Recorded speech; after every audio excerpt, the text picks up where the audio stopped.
Greetings, Bat Family, and welcome to Holy BatCast, brought to you by Real Fans for Real Movies. You can find us all over social media on Facebook, Twitter, Instagram, and YouTube. Just search for Holy BatCast, and you will find us. If you want to support us on Patreon, that's an option. No pressure, but you can do it. You can go to patreon.com/holybatcast, and we love all y'all who've done it. You're amazing, so generous, and it really means the world to us. So a big thank you to our patrons. You guys are awesome, and in that spirit, we got a new patron, Mr. David Omlor. Omlor? I'm sorry, David, if I'm saying it wrong. But David, thank you so much. Thanks for joining the Bat family in a more official way. Thank you for being so thoughtful. We really do appreciate that. It means a lot. So, David, this one goes out to you. Big thank you to David. David rocks. And then all the other folks who have been part of the Holy BatCast Patreon family. You guys are awesome. So to David and everybody, a big old thank you. We're part of the Real Fans Podcast Network. You can check out those shows at rf4rm.com. And as always, I'm your Bat host, Andy DiGenova. You can find me on Twitter, Instagram, Threads, and Letterboxd. It's always just my name, Andy DiGenova. This episode, we're doing something a little bit random. It was a listener request. And it was such a good request. That listener is here with us tonight to be a part of it. So what we're going to do is we're going to be building our own Batman utility belts. It's going to be a blast. So joining me for that first, is an old standby. Just he's got a regular chair. It's all worked in. He's nice and comfy here. He's like part of the furniture himself these days. It's Brendan Lowe. Hey, Brendan. Good morning. How are you? I'm great. How are you? I'm not too bad for a Sunday morning here. All right. Well, and while Jamie's out there hulaing, getting laid. Yes, indeed. Doing his best Alice from the Brady Bunch impression, not throwing out his back, doing the hula, probably going to a luau. Anyway, he's in Hawaii, lucky butt. But anyway, Brendan, I'm glad you're here. I'm glad you could still make the time this weekend, mate. Any time for you. Well, unless scheduling gets in the way, of course. I mean, kind of, but the clock is ticking, so we got to talk fast. Thanks a lot, Jess. Making money for this family. What the hell? How dare you? Anyway, glad you're back. And I'm just kidding, Jess. I love you. I know she thinks I don't like her, but I actually like her a lot. Anyway, also joining us, he's been on the show a couple of times, and this episode was his idea. And I was like, that's a fun idea, but I want you to be a part of it. And that is Mr. Ricky Garcia. Hey, Ricky. Good evening, gentlemen. Welcome back. Thank you. Thank you again for having me. It hasn't even been that long this time. No. Couple months? Yeah. Yeah, couple months. Well, there you go. Perfect. Well, glad to have you back, and thanks for the idea. I love episode ideas because we're getting dangerously close to 500 episodes. I'm tapped out. Running out on the list. Yeah, I know the list is still pretty damn long, so that's good. We at least have that going for us. But glad to have you back, Ricky. How you been? I appreciate it. Doing well. This idea came to me because I was bored at work and thought about why can't we, thinking about toys and action figures, because you guys have been doing so many of those episodes. And the entire time I was thinking, I would love for a company to just once, maybe when we get an action figure, we can pick our own accessories. Oh. And I thought, why don't we just do it for fun? I bet everybody thinks about this. What would you have in your belt if you were Batman? Indeed. We all daydream about being Batman. Some of us even took steps to becoming Batman. Oh, Brendan? What? Oh, no, there was a time when I was probably 13 or so where I started, quote unquote, training to be Batman. And I started you took on a protege. Is that... I remember the story. Was that you? I started training my siblings to be my sidekicks. That's what it was. Yeah. Didn't work out. Oh well, that's fine. There's still time. There is still. I still am old enough to be the Dark Knight Returns Batman, but I think I've missed my window of being Batman in his prime. Anyway, you're right. It's always fun to think about is what would we put in our utility belts, and we are going to talk about that. But before we talk about that, we got to talk about something else that should be in everybody's utility belts, and that is fantastic Manscaped products. We just celebrated Independence Day here in the United States, and it is time for you to be independent of your ball hair. They didn't write that. I just made that up. but you know, they didn't send me an Independence Day commercial. They need So to pay you extra for that. Yeah, there you go. See, anyway, the Manscaped, as always, they're sponsoring the show, and they have a fantastic products for all your grooming needs. And the best thing is they have given us a promo code BATSCAPED to save 20% off and get free shipping. So whatever it is you need, whether it be some clippers for downstairs, or something for your face, or for your beard, or for your fingernails, or your toenails, or deodorant, or body wash, or shampoo, whatever it is you want to do to improve, to smell a little better, take good care of yourself, Manscaped's got you covered. I love all their stuff. I keep buying it, and it's terrific. I'm very happy with it. My wife is very happy with it. So if you're looking for something, go to manscaped.com, do a little shopping. I'll tell you what, at the very least, get the trimmer. It's the lawnmower trimmer. It's the best trimmer I've ever owned. I have owned many over the years, and it is the best one I've ever owned. And I can just say that honestly because I bought it before they ever sponsored the show. But get yourself something nice. And if you're going to do that, just save a little money. Save 20%, use Batscaped, get your free shipping, and then you're also supporting Holy BatCast in the process. Their stuff is great. You will be happy. Again, no pressure. If you're not in the market right now, fair enough, but it doesn't hurt to do a little window shopping at manscaped.com. And then all I ask is if you're going to make that purchase, use Batscaped, get your discount, and help us out in the process. So big thank you to all of you guys out there who've already done it. You guys are awesome, and I hope you've all been happy with your Manscaped products. I know we have, so big thank you. And if you're out there and you haven't done it yet, maybe this is a good time. So go to manscaped.com, use the promo code BATSCAPED for your 20% off and your free shipping. And claim independence from that unwanted body hair. All right. Too hot outside. No kidding, right? Everywhere right now. Everywhere. It's not. Except, well, not where Brendan is, but It's everywhere nice in the States. That's good. Maybe I'll come visit you. Maybe I'll become a snowbird and I'll come to Brisbane for the summers. Well, you know, you're not going to get snow here, but well, just a break. Yeah. Anyway, let's get to the subject at hand. It is time, y'all, to arm our very own Batman utility belts.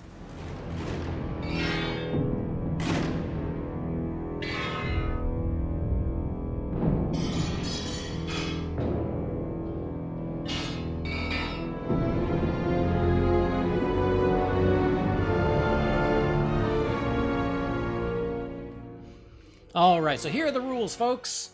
We each picked a belt and 5 gadgets, and pretty much a belt or gadget from any Batman media is fair game. So wherever you want to pull it from, you can pull it from. It's all good. As it turns out, I tried to mix it up. I didn't try to just pull everything from one place. So I have a good variety. But yeah, and then we're going to do round robin like we've done in the past. We're going to pick a belt, 5 gadgets, and then as a bonus, we're going to tell you which bat cave we would hang that belt up in. So let's get started. Brendan, I'm going to let you kick us off. What utility belt did you choose to hold all your fabulous crime fighting gear? Look, I'm going to be surprised if this isn't 2/3 of of everyone's choice or everyone's choice, but I'm going the Keaton, the 89, you know, the Keaton belt. That was the easiest choice to make out of this whole thing. Is the belt. Yeah. And why did you pick that one? Because it's iconic. Like, you know, I know there's been various utility belts, but to me, that's the utility belt. That's the one. All right. Very nice. Ricky, what about you? I went comic book, and I know you've talked about him a lot on your show, Andy. Dan Mora has quickly become my favorite Batman artist probably right now, since, you know, Jim Lee doesn't really draw as many comics as he used to. And I'll send you guys the specific belt that I'm talking about. But ever since Dan Mora has started on Batman and Superman World's Finest, he has that yellow, like really cool belt with the pouches. It's kind of like Jim Lee's, but it also has like the cylindrical devices in them and stuff that hangs off, and it's got the pouches, and I absolutely love it. And he did a cover for DC's Spring Breakout, and it's a funny cover because Batman is holding a baseball bat, but the belt that he's wearing right here, this belt is just like chef's kiss. To me, it's perfect. I love it because it looks tactical. You could actually put stuff in. It just, I love it. Like when I think about a Batman utility belt, this is what I think of. Nice. Well, I agree. I love Dan Moore's artwork. I think he's amazing. And I had never seen this image before. And you're right. The belt, it feels very functional, like where you actually could fit stuff into it. And I appreciate that.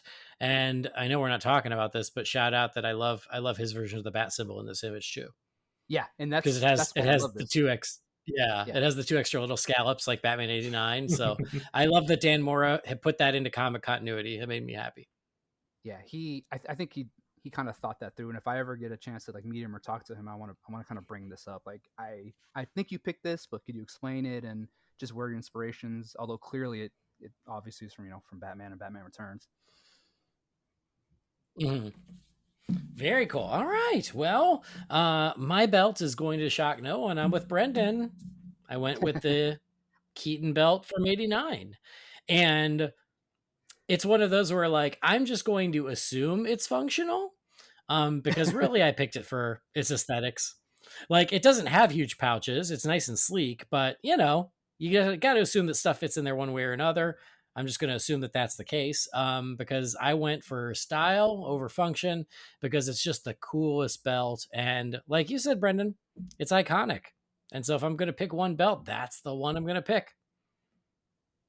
I have a question for both. And everything else, I'm just going to assume fits in there. Yeah, go ahead. Do either of you have the NECA version of this belt? I do not yet. I have it. I haven't purchased it, but you have it? You have it? Yes, I have it. Yeah, I have it. It actually came with you guys know a couple years ago when they did the replica of the grapnel gun and the batarang. It yes, came with I have that. Essentially, two more of those. So like you get the belt, and when I got the set, it also came with two more of those. So I have two extra because I already bought them. But I don't know if that was just a thing they did for the first pre-order or whatever. But it is really sweet. Yeah. Nice. Well, yeah, it's sort of on my wish list, but I have not done it yet. But yeah, I already have the grapple gun. I've got the batarang. I do want the belt, but the cow's coming. Oh, and that one I'll have to get. Oh, hi. How you doing? Hi, do you want to say hi to everybody? Hi, everybody. Hi, everybody. Hey, Arlie. All right, we're talking about Batman. Batman? Yeah. Can you say, I'm Batman? Oh, my gosh. So Very much better good. than Bale. Well, I'm gonna talk to Uncle Brendan and Ricky. And you want to go get your bath? Okay, I love you. Okay, say hi, Brendan. Hi, Brendan. Hey, darling, how are you? Okay, love you. Mwah. So anyway, what were we talking about? The NECA belt? Yes. Which, yes, I mean, well, here's the nice thing. My wife listens to these podcasts. Yeah. So sometimes we talk about things that I don't own, and it's it's helpful for her to listen. That's all. I mean, your birthday's not far away. My birthday is sadly very close, and I don't like that. But it is. It's coming right up. So anyway, very cool. So yeah, the Keaton belt, it's got to be the one. And I see, and maybe if I get the NECA one, I can see how it all functions and everything, because that's always been my thing. Is I'm like, there's not really a lot of room for stuff, which is why they had to have the grapple gun like kind of come from the back to the front. But anyway, it has the regardless. motorized functions. It does, right? And I remember when the movie came out, them like speaking about how hard that was to do was to build a chain into the belt so that damn thing could come to the front, but it's worth it because it's cool as hell. Somebody standing behind or underneath the cape just pulling the chain for him. Right? Wouldn't surprise me. Awesome. All right. Well, we've each got our belts. Now it's time to put something in them. So, Brendan, what is the first thing you're arming your belt with? Well, continuing the theme from '89, and I mean every bat belt, a utility belt, needs to have a batarang. So I'm going with the Batman '89 Batarang, not the crappy digital one from Batman Returns. I'm going for the original 89 that we see in that opening scene. Yeah. One that I do have a replica of. Yeah, it's collapsible. It's really handy. And it's probably it's probably the coolest looking Batarang. Oh, again, if to I me, can this say. is the iconic one. This is the Batarang. Yeah. So, all right, that's good. I'll tell you guys, I don't have a Batarang on my list. What? I know, isn't that weird? Isn't that weird? I know. That's like the first thing. I know, but I figured someone else would cover it, and you did. Boom. Okay, See, well, there you go. that's how I work the system. But that's not gonna help because you're constructing your bat belt. So when you're fighting crime, where's your Batarang, dipshit? it came with the belt. Okay. All right. Now, this so goes without saying, we get unlimited Batarangs, right? Like this is the style, and Brandon can pull out 50 of them if he needs to. Oh, it's right? like a video game. Like endless. Yeah. Well, I mean, it's a Batarang, sure. so doesn't it come back to you like a boomerang? Rarely, but all right, excellent choice. I'm just going to second that. I'm just going to write a little tick mark next to it and go, yeah, me too. I'll take one too. All right, Ricky, what is your first item in your belt? Well, knowing that Brendan was first and I knew he was going to go Batarang first, I'm actually going to take a grappling hook now, and I am going to do the Batman, the animated series grapple gun, the very famous one. It's like the blocky looking one with the red button. Oh, yeah. I also have the NECA replica of that. There it is. NECA's getting all the shout outs today. That is my favorite grapple gun. It's the one I saw as a kid, and I thought that is super cool. And I like the fact that in a couple of the episodes, when he shoots it, he can shoot a taser through it as well. Yeah, yeah. Like in what was it? POV. Remember that episode? Yeah. When the rookie's talking about him, he goes, and Batman points his finger, and lightning came out. I go, that's the one that I want. Super compact. I like the interchangeable different grapples, and I think there's a figure that DC directed that had a bunch of different versions, the little things at the end that you can put inside of them. They're really fun. Nice. Yeah. Well, make it two, because that was the first one on my list. Oh, nice. Yeah. I went with the animated series grapple gun. Honestly, I was a little torn because there are a lot of good grapple guns, but I went with the animated series because there is a beauty in its simplicity. Yes. You know, and if I was thinking like, okay, which one would work the best in real life? It feels like that one would. Yeah. There was something about it that they just always sold me on the way he handled it, the way it shot, and you need a grapple gun to swing, through the buildings of Gotham.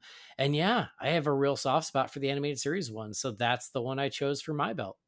Very nice. Yep. Good choice. All right. Brendan, what's next? Okay, well, I went live action for everything because I was like, I say real world, but particularly when I say what my next one is. So I will say this is the only non-live action one I chose. So okay. So the rest of mine are live action too. So I had to Google what this one was called.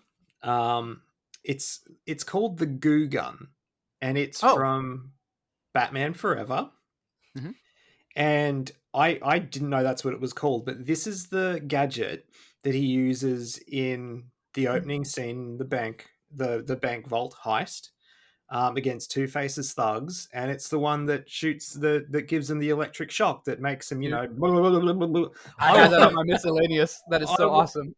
I want my villains to do that because I want to, you want a little Looney Tunes in your exactly. I want to have I want to kick their ass, but also make it fun. So yeah, I went with the Goo Gun from Batman. I've also tried to incorporate as many gadgets from as many different versions as well. Yeah, I like it. Yeah, so I've gone the goo. Yeah, that's what it's called. Surprise, because I didn't realize what he's shooting out is actually like electrified goo pellets. Yep. I hope somebody 3D prints that. I would love to own a replica of that. It's pretty insane, and you only it's got so much detail, and you see it barely, but you see the electric shock, but you don't really see the gun that much, and it's pretty crazy looking, to be honest. It looks very sci-fi. I'm literally, I'm Google image searching it because I can't even picture what it looked like, and now that I'm seeing it, I don't. One of the goons picks it up in the shot. Remember, he gets it knocked out over, and he picks it up. That is so easy to miss in the movie. Yeah, I would not have picked this out. If you'd have sent me a picture of this and go, Andy, what's this from? I wouldn't be able to tell you. It has neon in it. Hell yeah, it does. So easy. But when you say Goo Gun, I immediately thought it was going to be Dark Knight. Dark Knight, yeah. No. Oh, yeah. I think it has a different name. It probably does, but I mean, that one literally shoots goo with bombs. Yeah. And so, how funny. Look at that. I learned something new today. Thanks, Brendan. Man, he went off the board. That was deep in my board. I didn't think anyone was going to pick that. Nice, Brendan. have you met Brendan? Yeah, I do. I do have other stuff from forever, too, that I was a little worried with him. Like, he's going to pick this. Well, I will say I'll second what you said, Brendan. I also tried to spread it out amongst versions instead of just picking all from the same thing. But wow, the Batman Forever Goo Gun, unexpected, but I dig it. Yep. Thank you. All right. Okay, Ricky, what's your next item? I'm gonna go Batarang. So I am going to go with Batflex Batarangs. Ooh, good choice too. I love the way it looks. I have so many replicas of it. I like the way it feels. I also like that different artists, and even in the movies, you're not quite sure what color they're supposed to come in. I've seen them all silver. I've seen them all black and silver, and I love the way they look. And especially when you first see Bruce throw that one, to what was it? No, he didn't throw it. It was just kind of stuck in the movie in Batman v Superman. He just had it hanging out the wall. I love the way it looks, and to me, it looks functional. Yeah, it's a great design, and I always think about him throwing it at Barry Allen. Where it's just hanging in air, and that's one of the first things I thought of. Yeah. I think of him like sticking it into that guy's shoulder in the Martha rescue. He throws another one too in that same scene to disarm that guy with the gun. And I was like, see that? I love that. Awesome. All right. 2 different Batarangs, but yeah, you're right. That's good. And it gets a cameo in Shazam. Bonus. It does too. Savannah. It does, right? Don't they hit Sylvana in the back of the head with they it? do. Bleed, Yeah. See? So, all right. Well, so for my third one, I am going back to Batman 89 because officially I've only picked the belt from there. And I'm going with the smoke pellets. Batman needs smoke pellets to make his escapes. And the smoke pellets in Batman 89, especially in that Axis Chemical moment, they are so effective. Gets a lot of smoke out of those little tiny things. Those do look like they can fit in the belt. And yeah, I feel like those are iconic unto themselves. Not necessarily what they look like when they haven't exploded, but just the effect of them. Need it. Yep. So very cool. Batman 89 smoke pellets. Just feels like a Batman mainstay. All right. What's your third one, Brendan? Now, this is, of course, I'm Batman in this scenario. So I was thinking of things that would be appropriate. Well, things that would be appropriate to me if I were Batman. Now, I don't know about you guys, or I'm pretty sure Andy would fall in this category, but I love an impulse buy. If I'm out and about and I see something and, I didn't plan on buying it, but I need to get it then and there, how am I going to pay for it, guys? Oh, I knew you were going to do that. I need my back credit card. I had this on my list. Oh, wow. So I'm having my, because, the expiry date is forever. I never need to worry about renewing it. And, I love an impulse buy. So I'm taking the back credit card. You're ridiculous. Belt, not a money belt, right? Are you taking a piss? I'm mad that he went first. You come on my show and taking a piss. Do you mean taking the piss? I don't know. Yes. Taking a piss and taking the piss are 2 very different things. Well, on my board, I had this going last. Oh wow. Yeah, this is gonna So be you my had it on last your pick. list, like in the. Yeah, this is gonna be my last pick. Okay. He got it though. It's fine. All right. Are you keeping it, or are you switching it out? No, I'm gonna switch it out. I want everybody to be a little bit different. Look, I'm having a bit of fun with it, and I honestly just thought no I one love else it. is This is what going I to pick wanted. it, so I was just sort of F it. I'm going to have it in as one of my 5. If you have rubber lips coming up, Oh, I was. Oh man. okay, well, great. I'm sitting there trying to stop crime. You have your credit card. You go shopping at Target. If Bruce Wayne just paid for, I don't know, whatever that stupid argument is. Dude, if my going on targets were there. like the targets in America, I absolutely would go to Target rather than fight crime.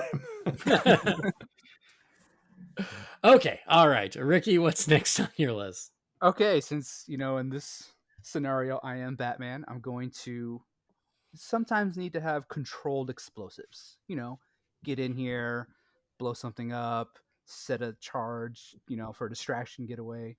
So I'm going to one of my favorite Batman movies, Batman Begins, the little mini bat bombs. They look like little spores. I don't know if you remember them. I have a picture. I'll send it to you guys. I remember them. You don't have to send it because it was next on my list. Okay, perfect. I love these little things. They look cool, and I like the fact that I feel like you only had to throw 1 or 2, and it would cause a good amount of destruction. But controlled. With that original bat suit in Batman Begins, he looks awkward as hell trying to throw them. Yeah. in Arkham, but yeah, they're effective. They're pretty awesome. Yeah, I like the way they're designed, and yeah, super effective. And this one was hard because I couldn't find anything else that were as small as these, because they didn't look very big, and it won't take up a lot of space in the belt. No, they're pretty small. Fit in the palm of your hand, and they're like little like the mines that that are in the ocean in like old movies and stuff. Yeah, they're like a small handheld version of that. Yeah, exactly. Like the mines in Finding Nemo where the sharks live. Yeah. Yep. Yeah, this was literally the next on my list because I was trying to think of something from the Dark Knight trilogy, and I was like, those just seem pretty darn useful. And I feel like he at least uses it in Begins and in Rises. I can't remember if he used it in the Dark Knight, but he used it in Rises when he hands it to John Blake, and he's like, whatever, count to 3 and throw it. Yeah. But yeah, I thought for pure usefulness, they're really effective, and I wanted to make sure I had something from the trilogy. So I'm with you on these. These are useful. Yeah, I also have others if you guys want to hear them, like honorable mentions for later on if you want to get to for other exploding type things. Oh, well, we'll see how it goes. Gotcha. But all right, Dark Knight trilogy bombs or grenades. Yeah, when I googled it was like mini bat bombs. All right. One thread had them as guano bombs, and I thought that was kind of funny. All right, Brendan, what's next on your list? We'll make it 3 for the Dark Knight trilogy because this is my Dark Knight trilogy choice, and I'm going the grapple gun. Yes. Bale's grapple gun. Really like it. Like it's got that great look to it. I love the random thing, but like I love the handle of it. And it's just it to me is the most realistic grapple gun that we see in the live action movies. And I love the way it has that little mechanism thing that, not that I've got his belt, but the little mechanism that it hooks around the belt, which, helps you fly up. Your belt has it too. Don't worry. Yeah, okay. It just makes sense. So I in terms of all the grapple guns out there, I was tossing up between using this one with the Affleck one, but I just think this to me is the iconic gadget from the Dark Knight trilogy. I like that they went gold too. I'm like, that's a choice. It sticks out. Well, it's same color as the belt though. Yeah, and I like that. There's so much black on that first suit, and just to break it up with the gold / yellow, I think it's great. Like you said, it is iconic. I remember first thinking, man, that might actually work. Did they think that this could actually work when they designed this? Well, and that's just it. Is I feel like it. I mean, I think it's because of the way it interacts with the belt. It does it almost tricks you into thinking it's more realistic than it actually is, right? Yeah. But yeah, it's a great choice. And what's crazy is I was thinking about it because I certainly considered all the grapple guns before I chose animated series. But if you look at all of them, because really everyone had a version, they're not all that different. Mm-mm. You know, they're certainly like, they're not replicas, but they all have a lot of similarities. So I They're think all that grapple guns. there's just something to be said for that, where like they all kind of have the basic shape and everything, which I think is so interesting. I think out of all the like the standard what we think of Bat Gadgets, I think this might be the newest one because for like a long period of time in Batman's history, it was just him with the batarang and the rope. Right, right. Yeah. So the fact that this is now transcended from comics, movies, video games, everything like that, when you think of the two things, what do you need in the belt? You need batarangs and you need a grapple gun. Yeah. I think the Agreed. animated series has a lot to do with that, to be honest. Yeah. All right. So the begins grapple gun for you, Brendan. Mm-hmm. And what's next on your list, Ricky? Oh, let's see. I'm trying to go off the board here. Well, Andy, you picked something earlier, and I agree. You know, I want to be stealthy. I want to be able to, do things, that Batman does, and sometimes you got to disappear. So I'm going to go with, this is off the board, the Batman versus TMNT, the flashbangs that he uses against the Turtles. Oh, okay. So, I love that movie And so you've much. gone I've watched it like deep. 3 times. Yeah, I was thinking about it. I go, man, he was fighting the Turtles, some of the best fighters in fiction, and he was able to blind them. And I remember in that moment going, that is super cool. If I ever had a belt, that's what I would have. It even has this cool little, he reaches behind him and the bottom of the belt, the pouch automatically opens and some just fall in his hands and then he throws them. And I'm like, that is the most coolest Batman thing I've ever seen. That's what I want. Wow. All right. That is unexpected. But I appreciate it. I appreciate you went deep. Yeah, I was not really working at work. I was doing this. This is more fun anyway. Yeah, way more fun. All right, great. All right, and that brings me to my next choice. This is something again. I just pick. I feel like I'm gonna need it a lot as Batman, and that is from Suicide Squad, the little breather. Oh, nice. Yeah, like I feel like Batman needs that. Like you end up underwater a lot as Batman, and hopefully it also can work as like a gas mask against Joker gas. Yeah, just feels super functional, and I wouldn't want to be caught out there fighting bad guys without it. So I was so excited when it showed up in live action in Suicide Squad. I thought that was so awesome. And yeah, Batman needs a breather / gas mask. Again, hopefully it does both. I've seen people 3D print these, and I really want one. Oh, really? Yes, they're really awesome. I mean, when I had just bought the Batman action figure from BVS, and then a couple months later, I had to buy the Suicide Squad one just because it was him wearing the breather. Yeah, me too. It was too cool. So, yeah. So I'm picking from Suicide Squad. Yeah, That's going one. with the That was breather. also on my list. All right.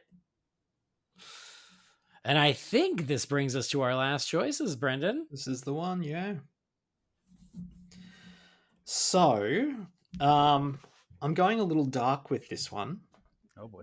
And it might be frowned upon, but this is me. Is it the Kryptonite spear? After where I'm gonna fit that. Well, I can make out of some of it. After I've done my shopping and everything with my back credit card, it's time to get serious again. And I'm actually going the Batfleck branding iron.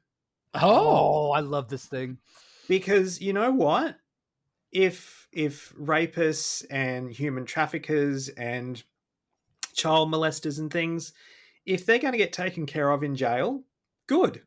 They deserve it. And if a little branding helps get that job done, then I'm all for it. So I'm branding those mother effers. Co-sign this.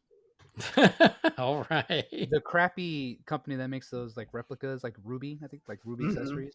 There's a 1-to-1 version scale of this. It's cool, like lights up and everything. Really? Yeah, I have it. I went to a costume shop and they had it, and it was like something stupid, like $25. And I said, you know what? I need it. I don't care. I want it. If it lights up, it's worth $25. Yeah, I'll take it. If it didn't, nah. You guys, But it doesn't light up with the button. It has a stupid switch. I was gonna try to fix something on that.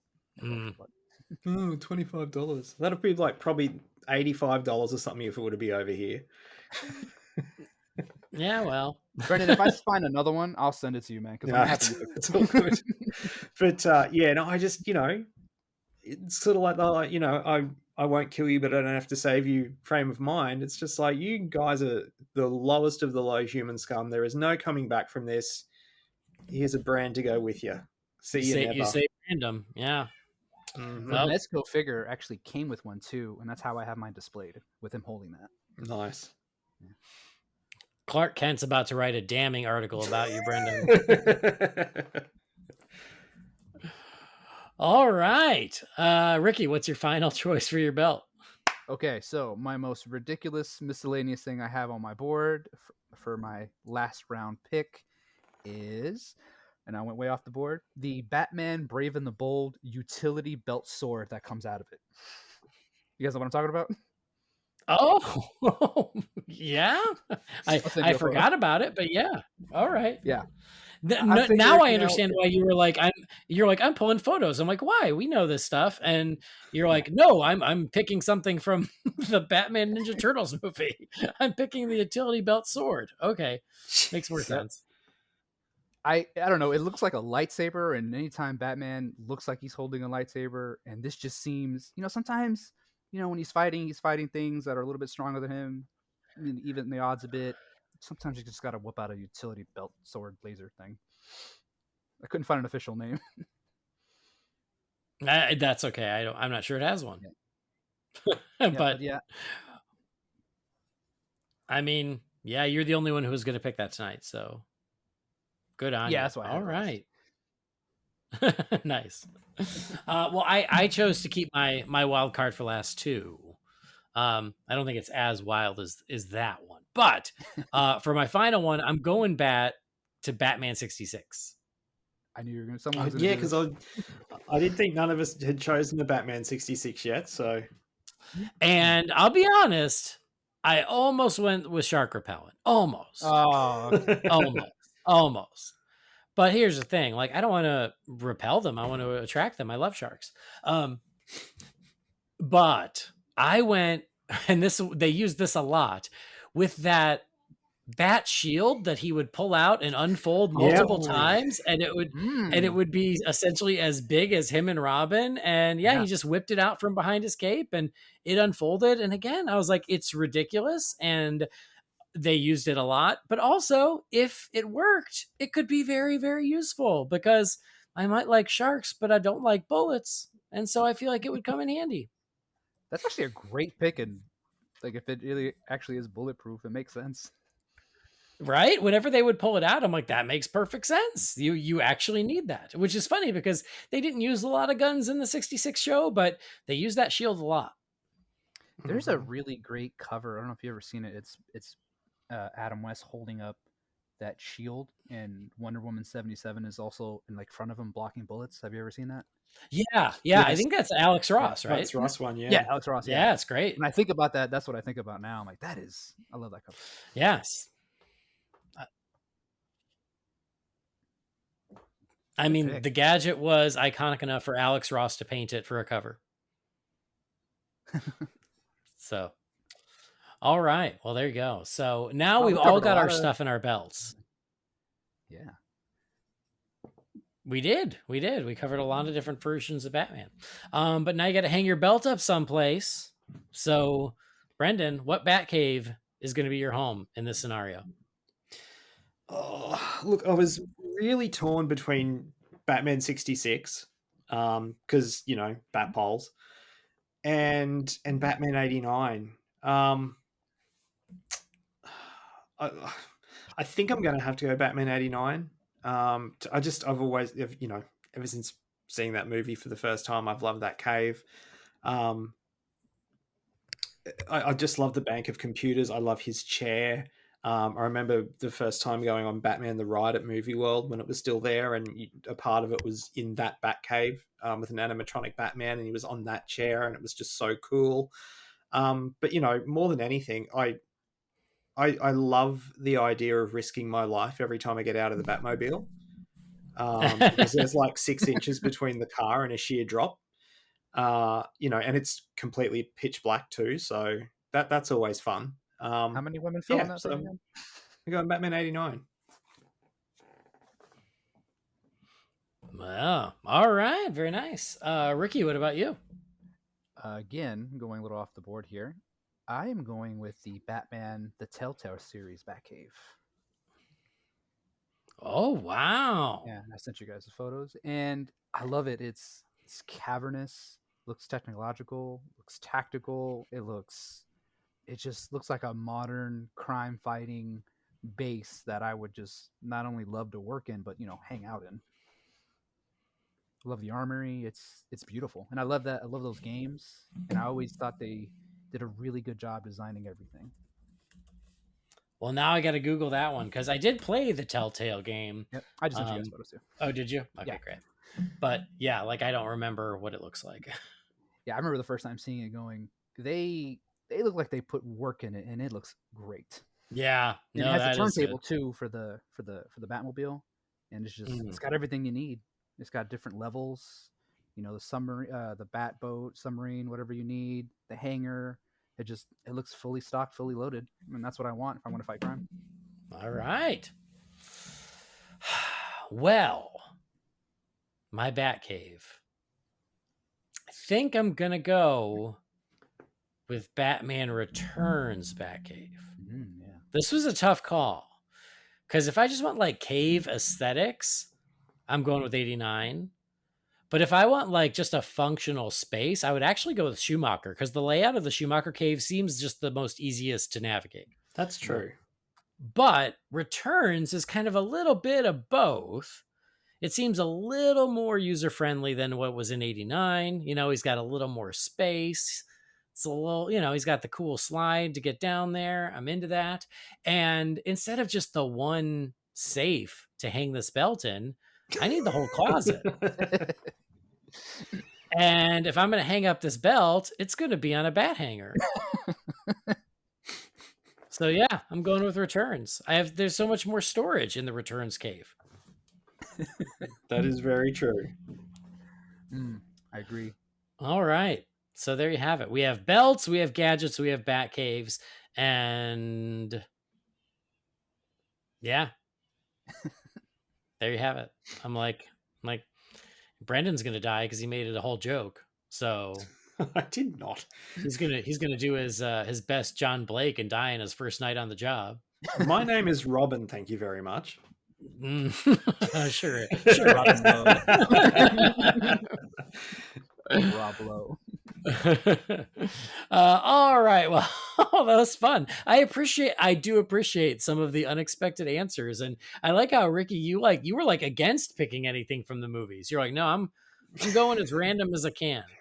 I actually have something. Here's my honorable mentions and miscellaneous. The other one was from Batman Forever. That torch he pulls out. You remember that when he hooks up the chain? The bolts? Oh yeah. I thought that's a really cool tool, but like it's very specific to what you might need. I don't know if I could use it on a nightly basis if I was Batman, but I love that.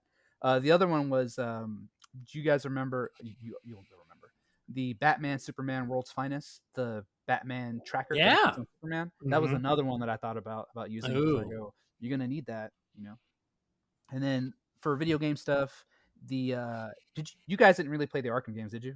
No.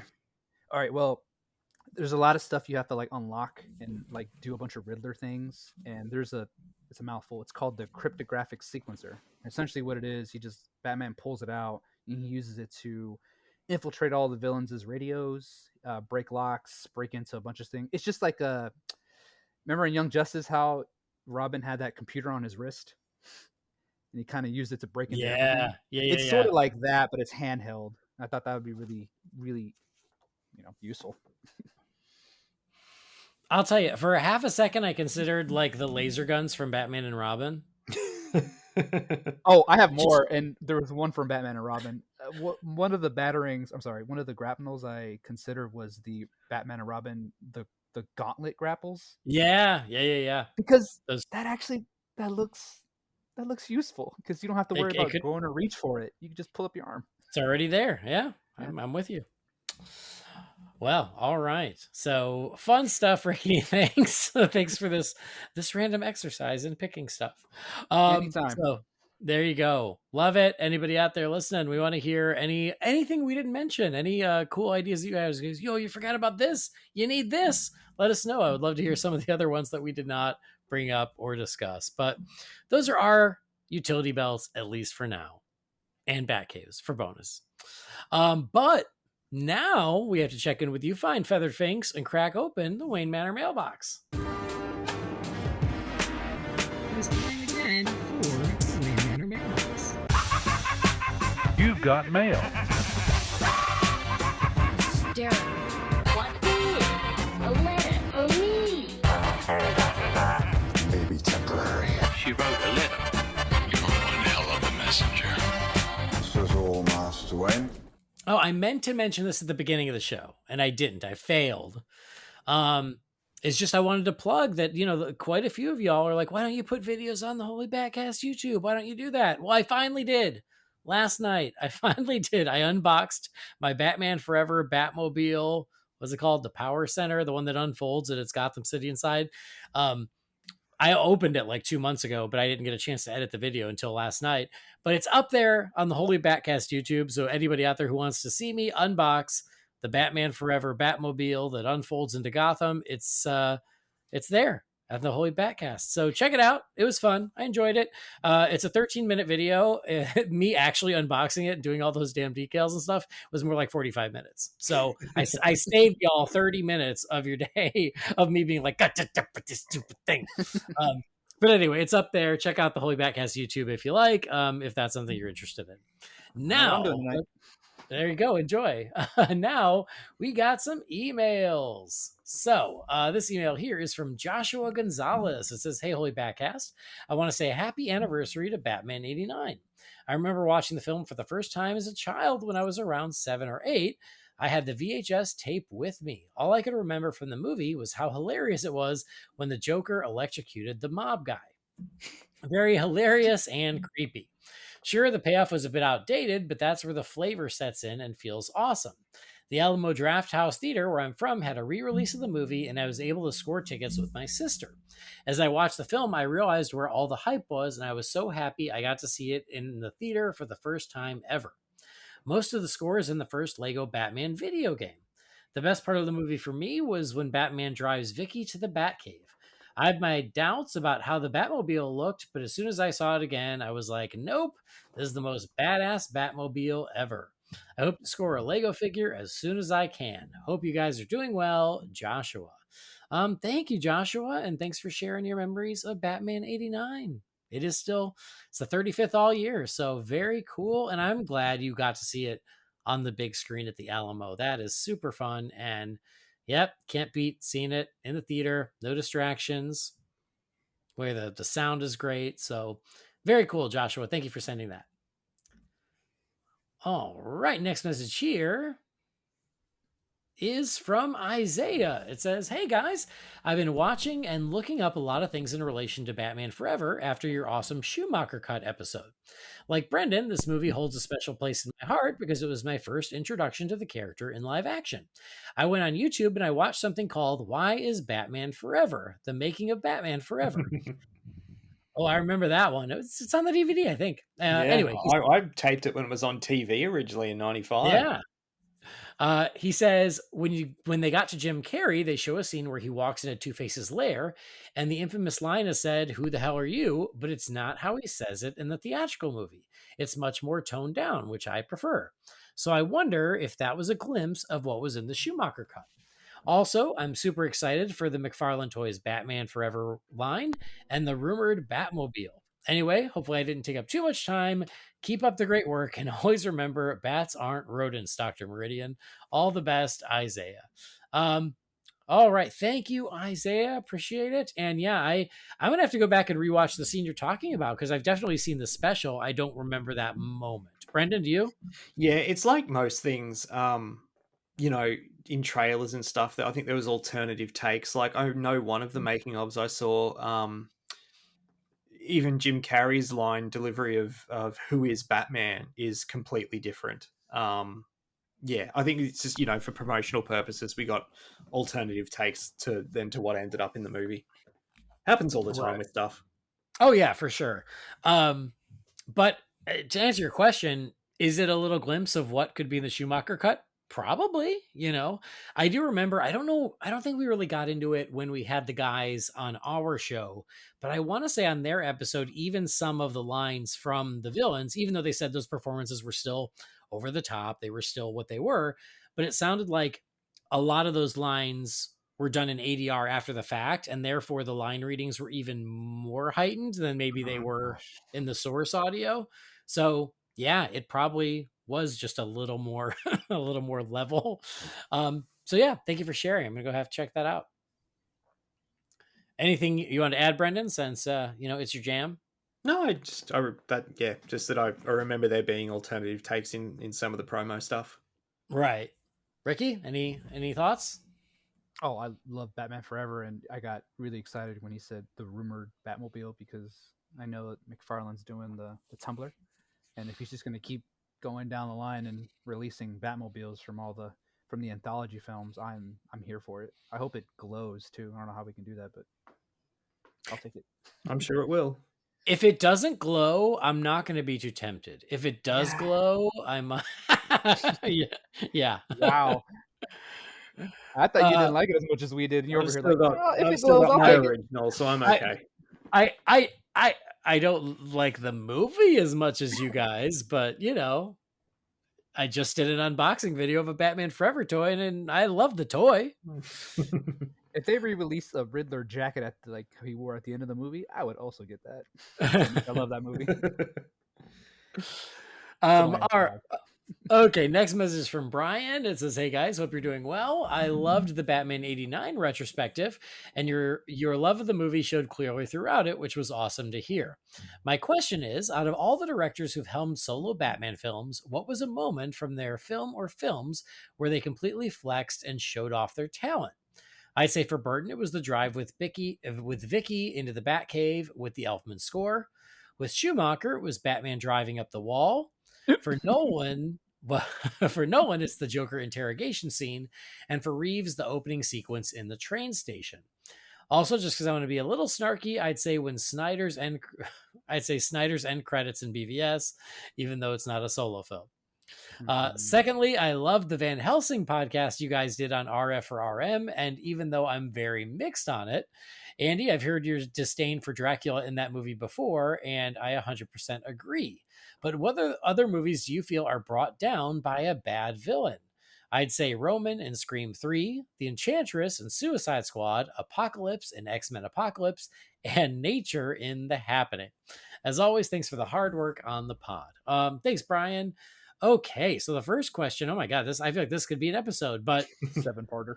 right? Of like, yeah, where did the director really show off, or you know, where a moment in a Batman film is like, oh, that is so Burton, or that is so Schumacher, or We can go et round cetera, et robin to cetera. give everyone time to think. But again, yeah, I feel like that could be its own episode. But any that jump out to you, how about that, Brendan? Anywhere you go, oh my god, that's so and so. I think for Burton, it's anything involving the Penguin and Catwoman in Batman Returns. I mean that it's so obvious that's who he's focused on in those movies. So that would be my choice for Burton. Oh, do you want to do them one at a time? Okay. Yeah. I mean, I keep going. Yeah. So, If you need time, just let us know. Schumacher. I don't know. That's a trick. That Schumacher's a tricky one for me. I'm not too sure. I have my Burton one if you want me to jump in. Okay, go for it. I think Andy, you've talked about this in Batman Returns, the Batmobile driving through the snow. I think that's just super simplistic. It's very noir. It's a beautiful shot. Starts from the bottom, comes up, and I go, "That's Burton right there." I love it. It's simple. There's a whole mood behind it. It's just music. I love it. It's gorgeous. I would even just say like the opening credits of Returns is like so Tim Burton. Yeah. You know, with just the music and the imagery and, you know, like just the undercurrent of sadness of this abandoned baby making his way. Like it's very Burton to me. Yeah. Um Do you guys watch Ted Lasso? yeah. Yes. Do you remember that joke? You look like a Tim Burton tree. Or you're No. hydrated as a Tim Burton tree. Any Tim Burton movie ever. I'm struggling for Schumacher, but I know my Nolan. Okay. Yeah, I got my I mean, Schumacher, yeah, so the if you wanna go. interrogation scene, but I think for Nolan and this scene to me it because of the interrogation scene, and I get it, because that scene is brilliant. This scene gets overlooked in my opinion. It's really intense and heartfelt, and that's at the end of The Dark Knight with, you know, Harvey and Gordon and Batman, and Harvey having Gordon's son. That conversation between the three of them, and the emotion, and, you know, who's to blame for everything that's happened here, and that is such a good scene. Like it's so layered and dark, and I mean the three guys, I mean even the kid, to be honest, like they're all acting their asses off in that scene, and it's a hell of a dramatic scene for a superhero movie, period. Mm-hmm. That scene is kind of ruined for me because I agree with you, Brendan. It's beautiful. But did you ever listen to Kevin Conroy do that reading? Oh, I think I've heard it. I can't really remember it, but I've heard it. Oh man, it is like it's that same speech that he gives, and it's just Kevin Conroy reading it, and I go, wow, he just put so much more gravitas on it. But I see what you're saying. It's the whole, especially since at the time we didn't know where it was going. Like, will we have another Batman movie? And I don't know, for whatever reason, that performance made me think that this was the last one, just because of the way it was left. You could argue too that the most Nolan one was, you know, the end of The Dark Knight Rises with all the bullshit twists that, you know. I didn't know we were watching Inception. Yeah.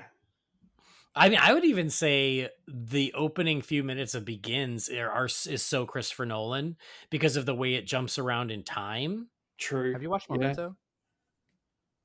Yes, I've For seen a Memento. long time. Yeah.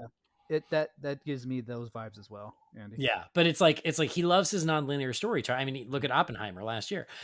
He loves his nonlinear storytelling, and to kick off his Batman franchise that way, I think it works brilliantly. I love it. It's one of my favorite things about that movie. But it's just so his style of like, no, we open with Bruce as a kid, and then he wakes up on the other side of the world as an adult, and then we jump back to when as a kid, and then we jump to him as a young man, and like it's just a lot of jumping around in time, but it's like such a way to hook the audience. He does it so well, but I just feel like, oh my god, that's Nolan. For Schumacher, I would say the circus scene. That is just, yeah. If that ain't Schumacher's Gotham, I don't know what is. Just needed a shirtless guy playing sax. I mean, he's got the shirtless guys banging the drums. True, yeah. Close enough. He knows what he likes. For Schumacher, for me, I want to go. It's hard for me to get this image out of my head because when I think of Batman Forever, I think of Batman crashing down into that gala that they were in, and even Jim's got to ruin it a little bit. He's like, "Your entrance was good, his was better." I'm like, I love that so much, and there's just the fighting that takes place afterwards that leads to the scene where he goes down the tube, right? And Tommy Lee Jones, why can't you just die? And him coming out of the flames, like I like it. It's great. But, like, see, to me, I love that scene, him crashing through the skylight and stuff. But then in Batman and Robin, they just take it to the next level, and like that's pretty much how he enters every room. Like he crashes through a skylight. It was my first it's time ridiculous. seeing that. I can't forget the first time I saw that. I didn't know he did something. Yeah, like but like in Forever, he does it once and it works. It's great. Yeah. You hold it for something good. Yeah, he does a lot of crashing in that last one. He crashes through Freeze's thing too. You're right. Dang it. And then for Reeves's, I think I'm just going to agree with Brian. It probably is Batman's introduction when he walks out of the shadows at the train station. To me, that does feel like essentially the thesis statement of Reeves's Batman. So that makes sense. Forgot Snyder. I got my Martha Nolan Rescue. too in the center. Absolutely, Martha Rescue is him flexing his Batman muscles. I mean that's The Batman, scene. and we've never seen it before. So Yeah, that, yeah. I love Seconded. Alfred's like his couple lines before it all starts, like just Mhm. queuing up, like, up, we got 24 hostiles, third floor, drop you off at the second, and just everything just kicks off from there. I love it. Yep. For Nolan, for me, I'm gonna go Batman Begins 2, and it's gonna be the right after the manor catches on fire, and just that moment he has with Alfred when he tells him, because he beats you over the head obviously with the "Why do we fall, Master Bruce?" And there's their payoff, so he can pick yourself back up, and there's You Alfred, can't his lift a surrogate bloody father. log. Yep, that too. It's just it's great, and he got me there. I was like, that's when we got to that point in the movie. I go, I love this. He knows what he's doing. Did you share a Reeves one? Oh man, I've only seen that movie twice. I'm gonna cheat and I'm gonna go with, because Jamie talked about this. It's the moment where Battinson breaks the seal on the what do you call that thing, on the flare, and just him leading the people out, the water, all the red. Yeah, that's a good call. And I mean, he shoots the hell out of that scene, and it's everything you need to know about Batman is in that moment. It's like he's doing everything he can, even if it's not just fighting, it's him literally leading people to safety by example. It's a good question. A lot of good moments in those movies. I know. Like I said, I'm thinking about more I moments. can't I'm like, think of a Reeves one. watch Batman movies. If we'd have taken just a little more time, it could be its own episode. So I'll tell you now, it was just for shits and giggles. I was nearly going to throw in the adrenaline thing from Reeves in my utility belt. Oh, Venom? The Bane Venom. Yeah, either that or the squirrel suit. I was going to throw in just to. Oh boy. Just to be a. Yep. If the Batman 2 has a squirrel suit, I'm going to be disappointed. Anyway, Brian's second question is there a movie that you thought was ruined by a bad villain? I will say the examples Brian gives are all pretty darn good examples. Roman in Scream 3, Enchantress in Suicide Squad, Apocalypse in X-Men Apocalypse. I got one. Yep, go ahead. Blue Beetle. I love Susan Sarandon, but I don't know what she was doing in that movie. I didn't buy her as a villain. I bought her as a, just a corrupt businesswoman. She reminded me of like a villain from a mid '90s lesser comic book movie. Yeah. I don't know. I actually kind of agree with you there. I'd never really liked her as a villain. I'll be honest. I think even though I mean Helen Mirren's great, I think Shazam too. The villains in that aren't great. And they'd set up villains in the second, at the end of the first movie, and then they tell a completely different story with characters that I don't know if they're from the comics or if they were just made up for the film. But like I think Mr. Mine and Dr. Savannah for the sequel, come on, like he was right there. And look, let's be honest, Black Adam should have been the villain in one of those movies. 100% agree. But yeah, Shazam 2 I thought was a bit of a letdown villain-wise as well. I know there are a ton of answers, but none are jumping to mind. I guess the one that does jump to mind, just because it's always used as the example of a lame villain, is the bad guy in Thor: The Dark World. There was a bad guy in that movie? Like whenever people talk about like the Marvel villain problem, they always go, "Oh, like what's his face from Thor 2?" And that's exactly it. What's his face from Thor 2? What was he, a dark elf or something? I don't know. Yeah. Anyway, he was like the most forgettable villain, to the point where I can't remember his name. Wasn't it like one of the Doctor Who's played him or something? Anyway, so, yeah. Anyway, that's the only thing that jumps to mind, because again, I feel like even the biggest Marvel fans will agree with that one, and they'll be like, yeah, he was kind of lame. But again, I'm sure there are plenty more that I'm just not jumping to mind right now. But thank you for the in-depth questions, Brian. Next email here is from Alec. It says, "Hey, Bat Family, hope you're doing well. I wanted to write in and ask if you were going to cover the new Suicide Squad, Isekai? Oh, the new It's an Anime movie. Yeah. I know anime isn't really any of your favorites, but as someone watch who's a fan of DC and anime, I'd be interested in hearing your thoughts. I knew this existed. I don't know even where it's available or if it's out yet, so I have not been following it, I guess is my point. Is it out yet? I have no idea. I don't think it's out yet.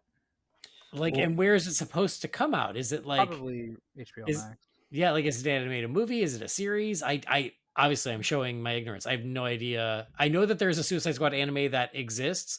I know nothing else. My attitude is fool me once with Batman Ninja. They're doing another one. Did you see that? I know.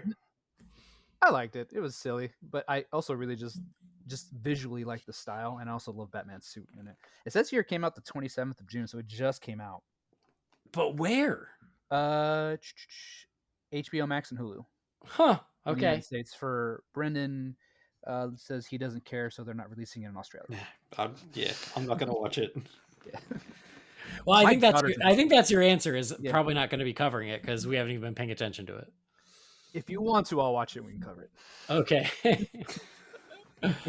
I told you I still have a pretty long list. So yeah, in a year, whenever we get to it. All right, next email is from our pal Chris, the Objective Geek. He says, "Hey, it's me again. You've talked before about your your slight pessimism about the future of Matt Reeves as the Batman versus the Brave and the Bold. No, versus the Brave and the Bold. That's what he said. He said, but given studios' love for a more surefire hit and an established story, I think it would be more likely Brave and the Bold would be in trouble, or even likely that Matt Reeves finishes his Batman story and then they fold it into the DCU. I think Pattinson and Corrin Soups look good together. That being said, I hope they stay the course with both Batmen so everyone wins. Thoughts? If there is a Brave and the Bold, who would you like to play Batman out of Jake Gyllenhaal, Michael Fassbender, Ryan Gosling? I'm going on my first cruise soon, so any advice? It's a Virgin Voyages, so no kids. Anyway, keep up the great work." Thanks, Chris. Always good to hear from you. So the question is in sort of whatever this tug of war, or maybe it's just an imaginary tug of war between Brave and the Bold and Matt Reeves' Batman, do you think it'd be more likely that they would kill Brave and the Bold because at least Reeves as the Batman has one hit movie behind it and it's a little bit more of a sure thing? Thoughts? Ricky, I'm going to let you go first. I think that this is one of those scenarios where you can have your cake and eat it too, especially since with James Gunn's new universe about ready to start in December with Creature Commandos and Superman coming out. I think there is probably a almost wait and see approach for them where they go, let's release these animated movies, let's do Superman, see how it goes, and then we'll talk Batman Brave and the Bold next. And I really do think that Gunn is sincere when he says that Matt Reeves can have his Elseworlds and just take his time and do whatever he wants to do with his films. Because the audience now knows, and we have to thank, so many different iterations from both Marvel and DC, like having multiverses, people understand that now. They understand that there are different Batmans, Superman, Spider-Mans from different multiverses. Mm-hmm. So I think that they're just going to stay that course. If I had to put money on it, I think they just they keep it that way. Okay. Brendan, what do you think? I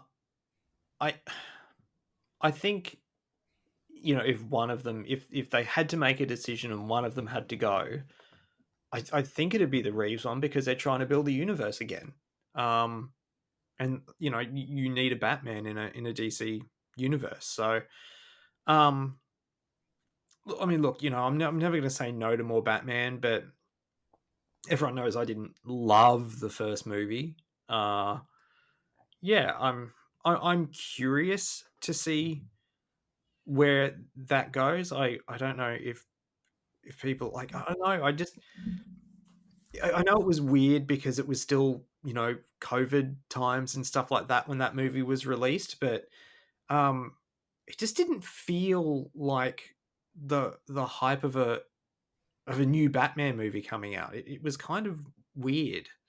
I think the fact too that we were going through a natural disaster at the time that it came out didn't help with that for me. But I don't know, it just didn't feel like the hype of previous Batman movies coming out. So yeah, I mean, I think it found an audience too on streaming. So it could be one of those things like a Batman Begins where the first one was a moderate success, and then the second one could be huge. Who knows? But yeah, I'm just curious to see how it plays out.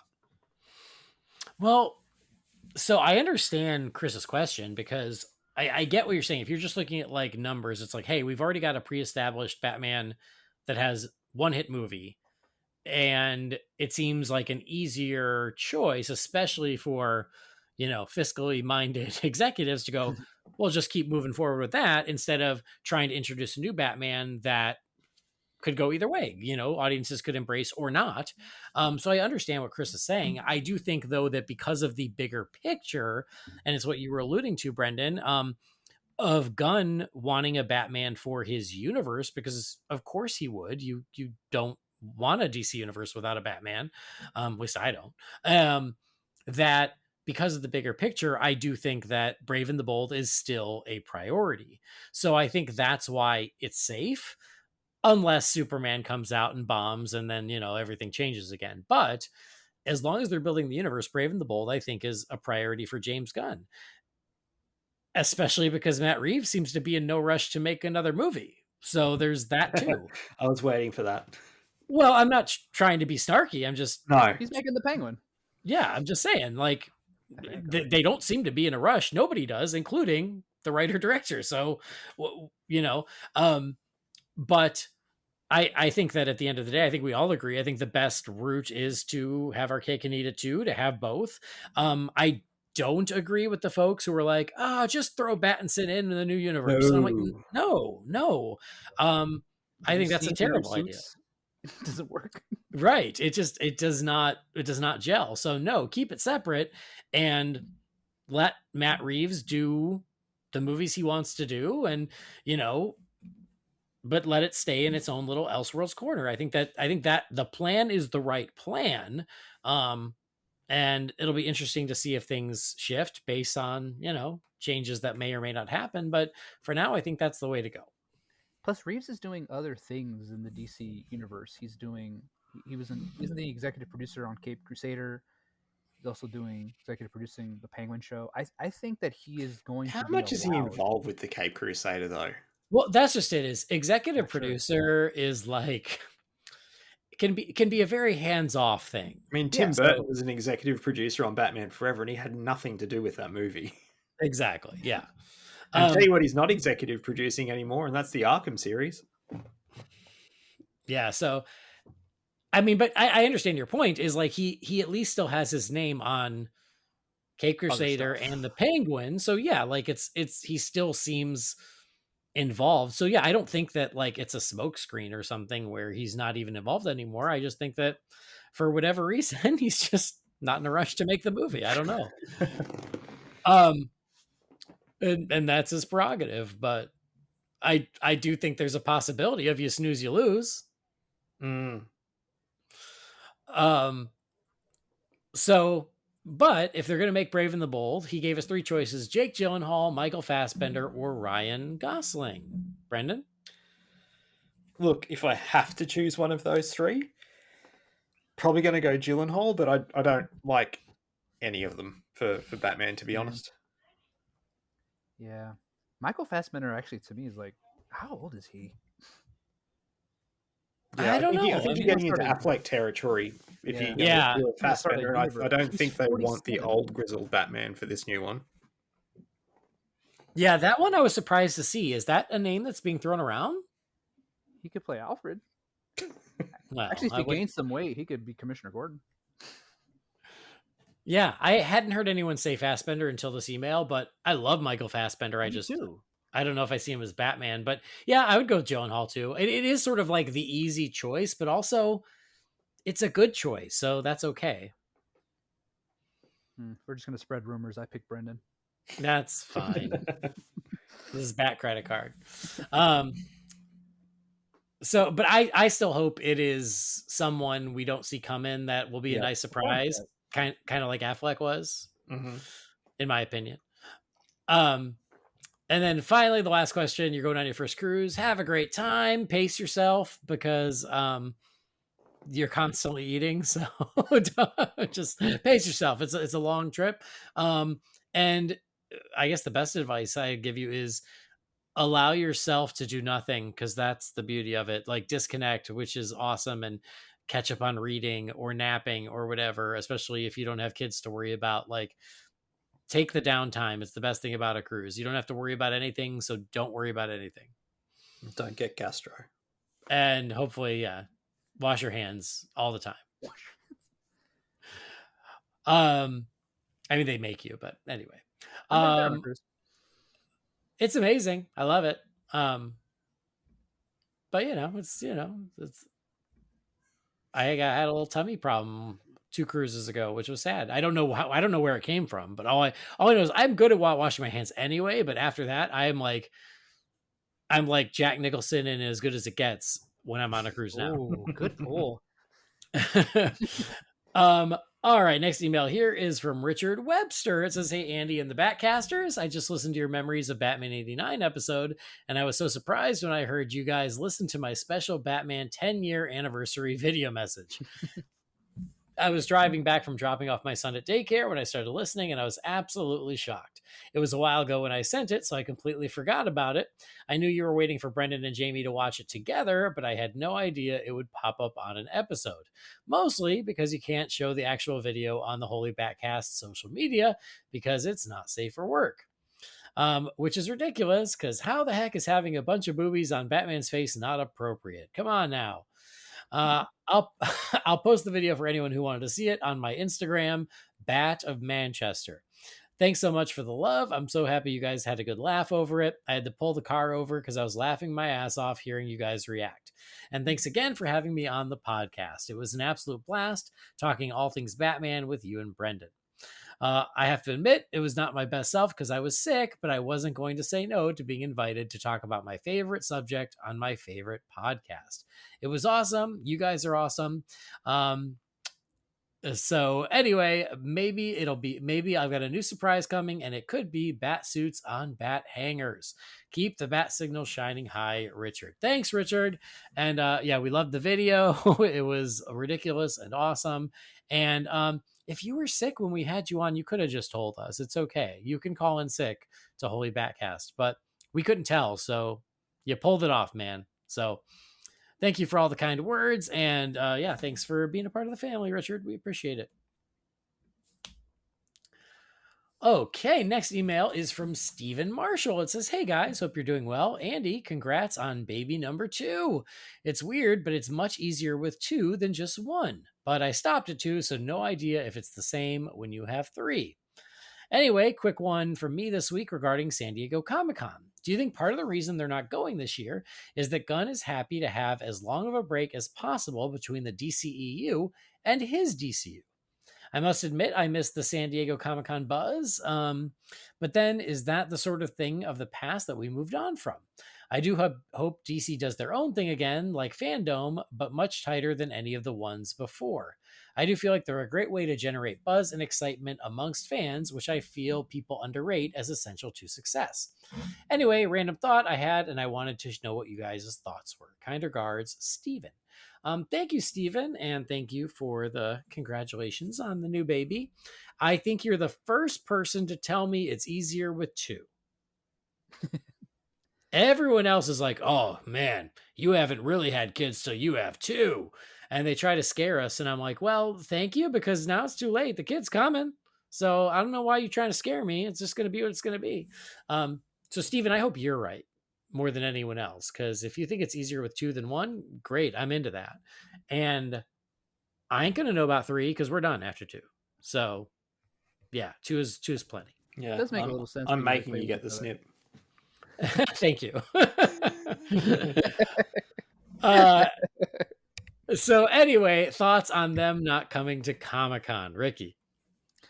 I will miss it, like, the buzz. I mean, I've personally never been to San Diego. I would love to go. However, I did really like those DC fandoms. I liked the virtual presence that they brought. I like that it was concentrated on that, because for San Diego, you have to, as fans, essentially sort through all the stuff, because they come with San Diego, has it covers all the fandoms. And if we're being honest, especially people on the show and listening to the show, DC is our main gig, it's our main love. So I like that it was concentrated on that, because it feels niche, but it's not niche, and I don't know how to explain that. Like, it feels like inner circle, Mm-hmm. and it's very inclusive in that matter. So, and again, I don't mind the new regime, cooking in silence and waiting until they have all their stuff in a row, because we do have to, as much as we don't like to admit it, DC does have that perception problem, does have the fans, slightly not believing in them problem. And this is, in order for this to go well, it needs to take its time, and sometimes you got to miss it a little bit before you welcome it back. So I'm all for it. I'm all for being patient. Now, I don't want to be too patient. We're getting older, and I want, there's certain things that I still want. I still want to see, a live action Nightwing in a movie. I still want to see a Bat family. I still want to see, Robin the way he should be portrayed. There are obviously, things that I want personally, and I don't want to be selfish, but I get that these things will come, because we have it everywhere else, and all the other medias that DC covers is, comics, animated movies. So Yeah. All right. Brendan, thoughts? I feel like we kind of touched on that last episode. Yeah, I mean, I look forward to the day that they go there again, but again, I agree with Ricky. Like, fandom and stuff was cool. Like I said last episode, it made us all feel united around the world all at the one time, and it was a nice feeling. So yeah, hopefully we can get back to that again one day. Yeah. And I think, Steven, it's an interesting thought of like trying to create more of a gap. I don't know if it's that intentional though. I really think it's that Gunn kind of just had to make the tough choice, is like, I'm in the middle of making this movie. Do I really want to pause everything for a couple days so we can go do Comic-Con? And he chose not to. And again, just because he's not going doesn't mean WB's not going, and it doesn't mean DC's not going. So there might still be some sort of a presence that we have to wait and see, unless you guys have heard something I haven't, which is possible because I have not been paying that close attention. But I understand for him, he's in the thick of production. He didn't want to go. But even if they do choose to take the break, again, it's okay. Like, I'm not losing any sleep over it. And then, yeah, like in future years, that might change as things start, taking shape, and as the universe gets more defined. But for this year, I don't know, a break I don't think is a horrible thing. agreed. All right. Next message here is from Austin. It says, "Hey guys, in honor of Batman 89's anniversary, I wanted to share a quick story about my introduction to the film. I was born in 1995, arguably one of the best periods to be a Batman fan. I had tons of movies and TV shows to watch to introduce me to Batman, and had all of the animated series episodes to watch without having to wait. I grew up in a small town with one video store back when you could rent videos, and I would often rent the animated series or Batman 66. But every time I went to the store, I would always notice the beautiful bat symbol with all black behind it in the back of the cover, showing Batman firing his grapple gun. When I was about 7, I finally convinced my mom and dad to let me rent the movie. I was so excited I could barely contain it. For whatever reason, instead of going straight home, we went over to my grandparents'. I immediately went into one of the spare rooms, shut the door, turned the lights out, and began watching the movie. The room was completely dark and atmospheric, just like the movie, and I was completely entranced with everything that was Batman in this film. I finally made it to my favorite part of the film. Batman had just finished his fight with the goons and was racing back to the Batcave when my parents walked in, ready to go home. I quickly shushed them because I didn't want to miss a minute, only for them to say, "We think this is too violent for a 7-year-old," and they turned it off. I was crushed. The anticipation for what was going to happen next was ridiculous, but they returned the tape that night, and I was stuck watching the 66 movie for the 80th time. It wasn't until 3 years later that I was finally deemed old enough to watch the remainder of the film, and it didn't disappoint. After hearing all your memories, I couldn't help but share this now funny story I remember every time I sit down to rewatch the film. Sorry for the long email. Hope you guys have a great show. Thanks so much, Austin. All right, Austin. That's really funny. I appreciate that. That's so sad. You got to watch half the movie, and then your parents stopped you, and you had to wait 3 years to finish it. Oh man. Talk about some Batman blue balls, I guess. So, thanks for sharing, Austin. That's really funny, and I'm glad now you can watch it whenever you want. But yeah, that's pretty hysterical. I sometimes wonder if I had bad parents because I hear these stories all the time. I wasn't allowed to watch it. Wow, they let me watch it when I was like 5 or 6. You know, I will say I was pretty lucky. Both of my parents, neither of them were particularly picky about what we watched. But like, again, I think it's a little more common with Gen X, where our parents were just a lot more hands off, where they're like, whatever, the latchkey kids, where we would just come home by ourselves and watch whatever. So yeah, like there was very little that my parents, like I said, I've said this on Disorder. There was like a year or two when my dad first got remarried to my stepmom, because my stepmom was a lot more strict, where they were a little more careful, and we had to watch a lot of like Disney live action movies, which is fine. But when it was just my dad or just my mom, they really didn't care. My mom would let us watch Nightmare on Elm Street and all that stuff, and we were kids. We were legit kids. And yeah, it was fine. She was shaping you, Andy. She was shaping you for the Yep. role.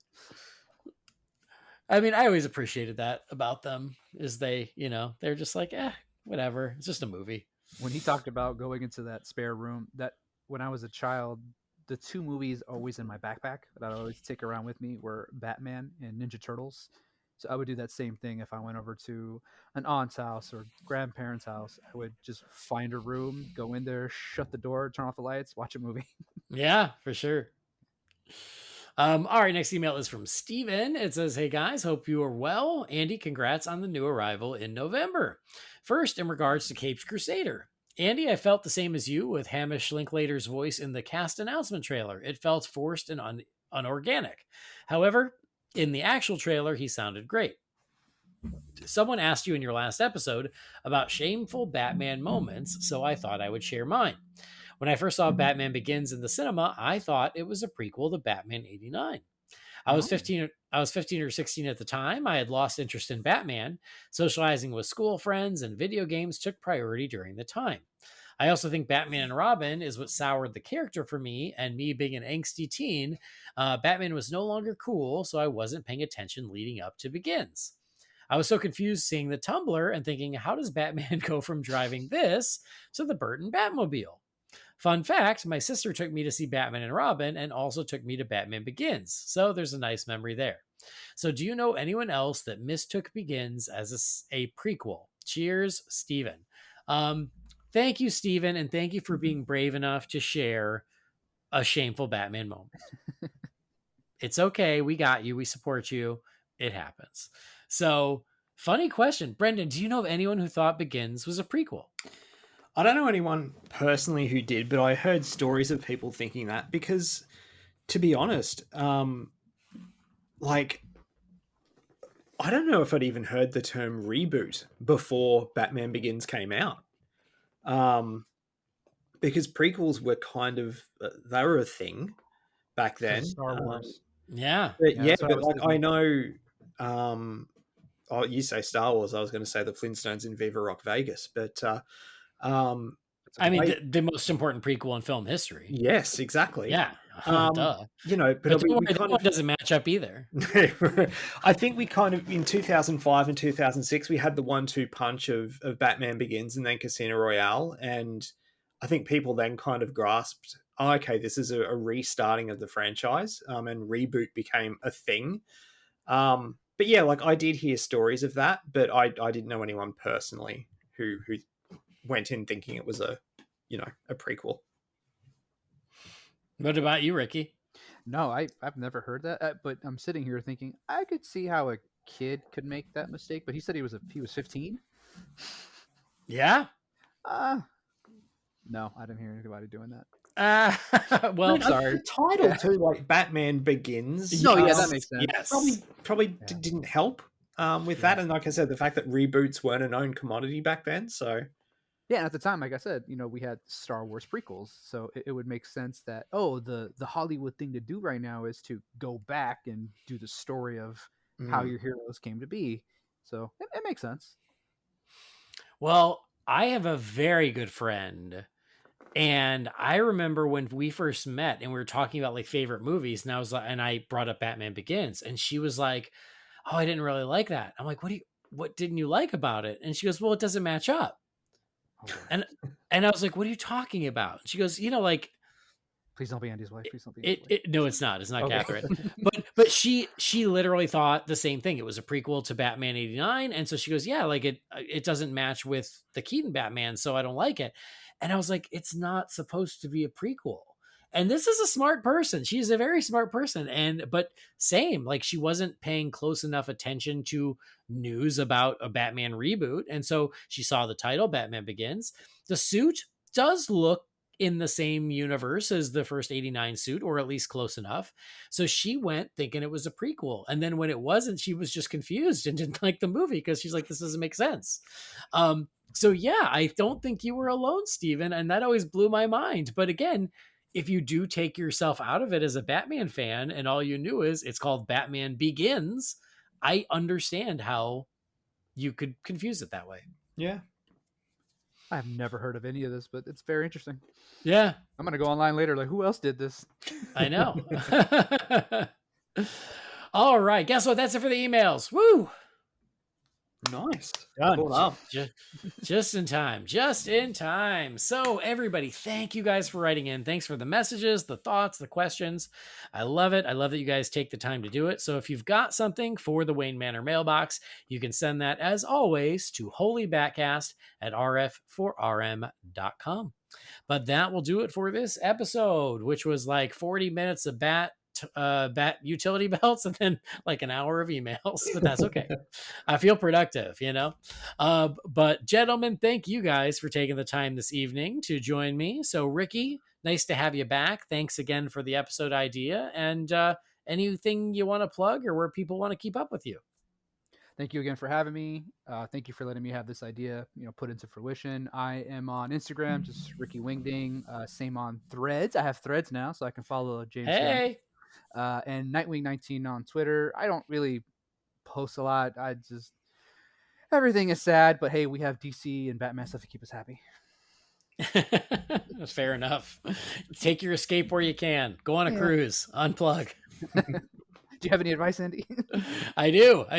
Unplug, turn your phone off, drink a lot, and just forget about everything. Well done. I'll Wash your right hands. on that. And wash your hands. Wash your hands. Till they're raw. Brendan, thank you as well. And thank Jess for lending you to us. That's okay. She's fine. She just has to go to work a bit earlier than planned. So.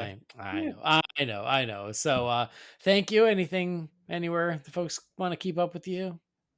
You can find me on Facebook in the Real Fans groups, on Twitter, not that I post there very much anymore, and on Letterboxd, usually as Loey007. I gotta get Perf. on. Yeah. I was doing Wood for like 2 months, and I stopped.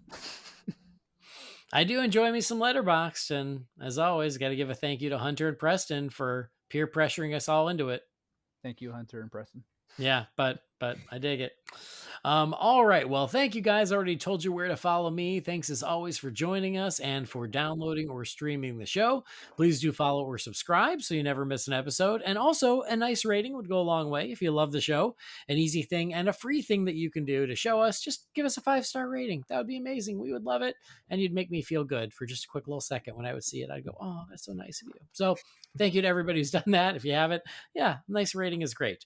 Again, you can find Holy BatCast on Facebook, Twitter, Instagram, and YouTube. Go to YouTube. Watch the new video I put up. I went to the trouble of making it. For those of you who said you want 45 minutes long. No, it's not. I'm going to do the Snyder cut, and it is going to be 45 minutes of just me swearing. But I do have the theatrical cut on YouTube right now. Only 13 minutes. I'll watch it in 2-minute increments, how I usually watch videos on the internet. That's fine. That's fine. I had Joss Whedon come in and punch up the dialogue. Okay. Because So it it's usually takes me 2 minutes before I'm finished with the video. So Oh, sorry. I didn't mean to mess up your bit. it's okay. Anyway, please watch my unboxing Batman Forever, Brendan, and I think you'll be done in a minute because it's me and Batman Forever. Oh my god, you won't even have to touch it.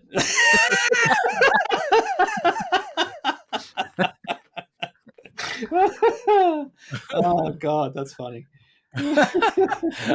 Anyway, you guys keep finding ways to spice this up over the years. You know what? That's what you got to do. You got to keep the romance alive. Yeah. You got to work at it. I appreciate it. You got to work at it every day. You got to wake up and fall in love all over again. Anyway, yeah. So follow us all those places. Send your stuff to the Wayne Manor Mailbox at Holy BatCast at rf4rm.com. A big thank you, as always, to the talented Gaurav Venkateswar. He creates our theme music. You can find his work at gvtunes.com. And don't forget to check out our sponsors over at manscaped.com. But if you're going to make a purchase, please use that promo code BATSCAPED for your 20% off and your free shipping. But that'll do it for this episode. Thanks for joining us. On behalf of Brendan and Ricky, I've been Andy. We'll see you next time. Same bat time, same bat channel.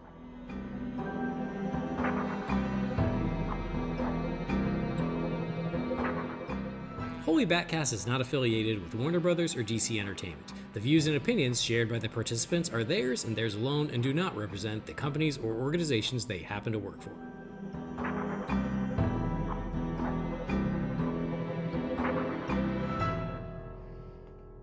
That's the extra thing you needed in your utility belt, Bat Lube. Bat Lube. Yeah. The safe phrase is, does anyone else feel like a fried egg?